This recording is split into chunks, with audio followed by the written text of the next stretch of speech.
Hello everyone and welcome. In this video I'm going to be designing my Roadway module system in Bricklink Studio. Let's go over some design features and put something together. Hello there. Okay, let's define a few requirements and features to kick it off. First is a bit obvious for roadways. It needs to easily adapt to multiple directions.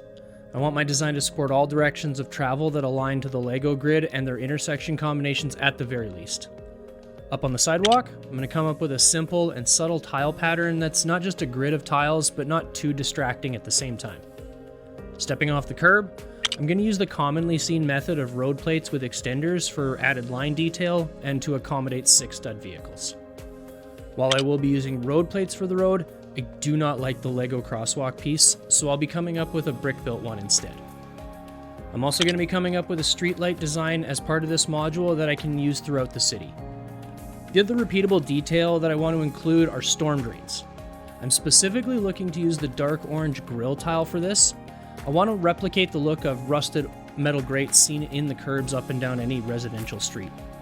And finally, I want these modules to be fully compatible with brick-built roads. The road plates will already be high enough for this because of the brick-built crosswalks and road extenders. I want to keep that support going in the rest of the modules so that the technique is available to me later on if I decide to upgrade the roads or do a more complicated road section that requires it. So with that, let's get started. So I'm not starting this build with a full mills plate because the roadway is built down into the mills work. However, I am starting with a layer of regular plate to make this roadway able to connect to an underground module below. This will be somewhat of a standard for any module in the city that sits above the underground. The first build is just a plain straight road section. I'm going to be doing a second module design later of a T intersection to figure out how the intersections and crosswalks are going to work. First thing I'm doing is raising the road plates up to the correct height. For my city, that'll be 2 additional plates. I prefer the 1 plate curb, and the extra plate height allows me to brick build sections without using illegal building techniques. But I'll get into that in a little bit. Once I got the road plates down, I outlined the edge of the road with support bricks. The black support brick section is 2 studs smaller to leave room for the storm drain detail. After I've outlined the road, I put down a few 1x2 rounded plates with open studs to support the road extenders. Like I mentioned, I'm avoiding illegal techniques as best I can, so the brick-built sections need to lay on top of open studs. For those who aren't in the weeds on Lego's building rules, laying bricks on their side is fine as long as it's on top of tiles or open studs. Regular studs have Lego's logo printed on top of each stud in raised letters, and the height of those raised letters is enough of a difference to stress the pieces around them, and Lego considers this an illegal building technique. Here I'm finishing off the second road extender, but with room for the storm drain grill. I used 2 of the 1x1 double curve slopes where the grill tile will be to look like a drainage entry. The sidewalk areas are topped with plate and ready for tiling. I used an offset pattern alternating between 2x2 and 2x4 tiles for the sidewalk. It's simple, but adds a little bit of texture. I put down some 2x2 jumpers instead of tiles throughout the sidewalk area for minifigures and other accessories later. I added a 2x2 plate on either side of the street for the street lamps as well.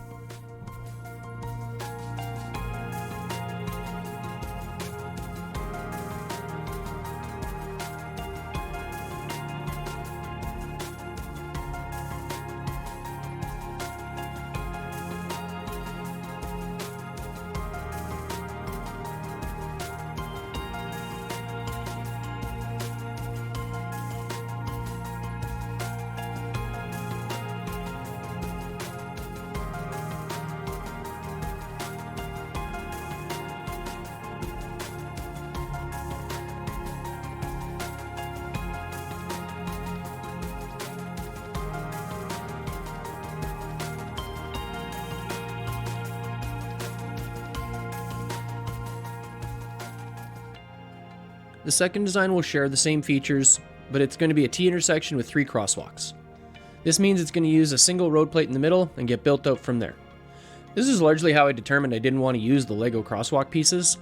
So Lego crosswalks are set 2 studs in from the edge of their crosswalk plates. This fixed gap forces the sidewalks to be 1 stud bigger on each side, which pushes them 2 studs closer to the middle of the intersection. So instead, I'm adding those 2 studs around the road plate in whichever direction the intersection goes, This leaves me 6 studs for the crosswalk and room to cut away the curb wherever the crosswalk lands.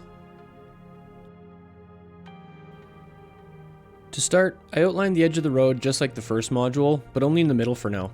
The ends will require room for the snot bricks to start and end the crosswalks. I outlined where the crosswalks will go with some bricks, and this will get tiled over later.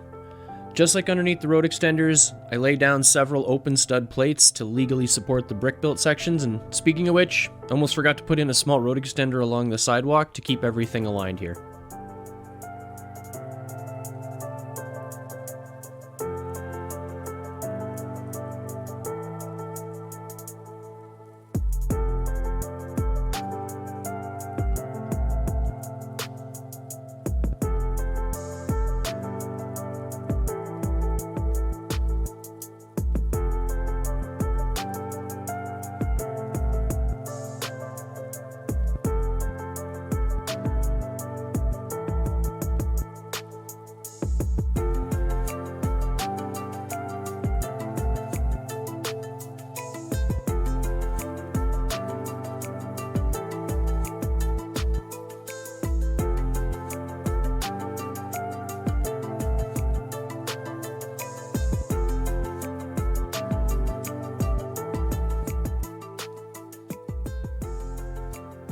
Here I'm starting to work out how crosswalks will start and end.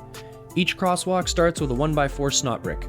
The other end will be secured with Technic bricks to 3 of the end studs. I'm only connecting Technic bricks to 3 studs so there's room for the starting brick of an adjacent crosswalk. Once I have the positioning figured out, I get to building the crosswalks.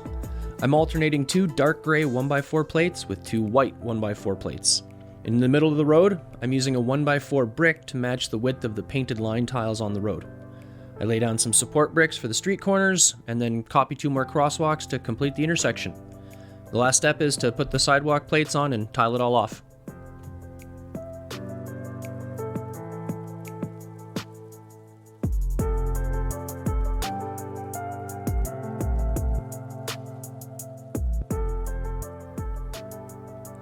I applied the same tile pattern, but with recessed cutouts in the curb wherever there's a crosswalk. I think it gives the sidewalk system a bit of extra depth.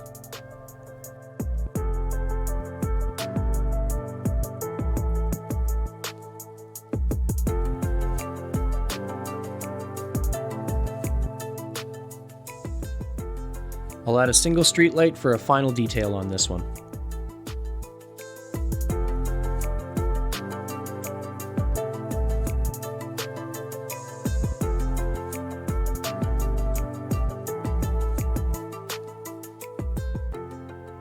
That's about all for this one. I hope you enjoyed it.